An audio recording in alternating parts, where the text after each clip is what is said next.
Thanks for having me here. I'm very honored to be here. It's also my honor to be the first male presenter here. And so I think I'm Phil Chan. I'm an art history major at Carleton. And so throughout these past 2 days, like one day maybe, we've touched base on a lot of big ideas. And I think once a big idea is actually formed, it's actually very hard to break it down. So I think maybe we can actually start from the anecdotes and try to actually build the big ideas.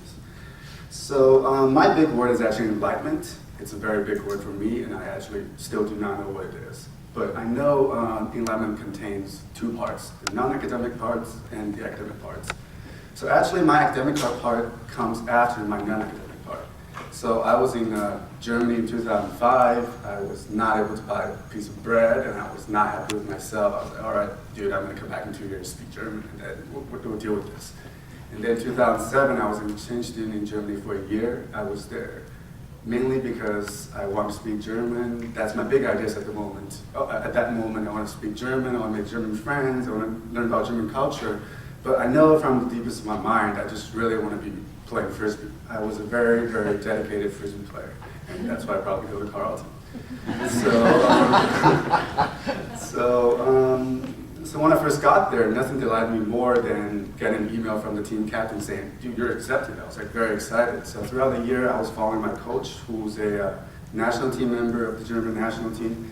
And then the way he taught players is very different from what I knew. He has a very bad temper, but he's very dedicated to the team. He'll always be the person collecting the disc after each practice. He'll be going to tournaments, encourage us to go, but in a very different way. He'll be very pissed if we drop the disc. But on the other hand, he's like, I don't like the city. I'm not going to stay here because you guys are not as good. But on the other hand, I know he's always going to be there. He actually is still there.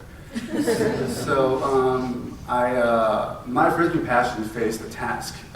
My home tournament was going to be around like 3 days after my flight back, and I was like, I really want to reschedule this, but it actually costs a lot of money, so I actually rescheduled this.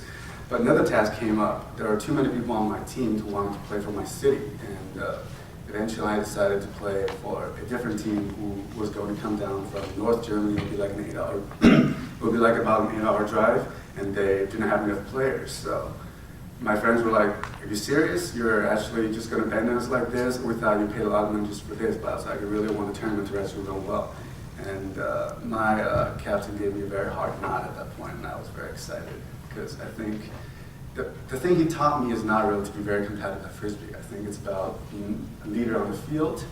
And later on I realized being a leader on the field is not as important as being a leader in life in general.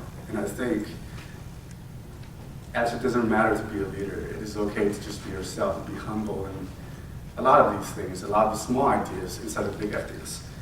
So later on in life, in 2010, I was back in Berlin. I visited my friends. I was planning to study architectural history. I was excited by architects like Eric Mendelssohn, Friedrich Schinkel, and the class was wonderful. But when I got to the galleries, it was not the architecture that amazed me. It was about the avant-garde Dadaists. And later on, when I came back to Carleton, took a class in avant-garde, and it was just amazing. I never thought I would be so open to so many things. And then I still thought I would like architecture a lot. So I went with an art history professor to an art history trip to England. And then I thought I'm going to talk a lot about Westminster Abbey. I'm going to talk about St. Pancras train station. But later on, what got me interested was actually artistic advertisement, because before 1917, before the copyright law came out, the artist did not have any right after his artwork got purchased, so the advertisers could reproduce the artwork any way he wanted. So this money situation was eventually what I chose to research on. So I also was back in Berlin last fall, and then I didn't have any goals. I just wanted to have fun. Well, big words.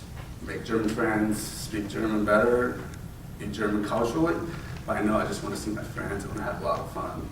And later on, it was very hard for me to admit to myself that that's actually what I wanted. But when I got there, we were supposed to take a theater class. We were going to go to theaters once every week at least, and I think I'm not that cultured person. I don't really like theaters.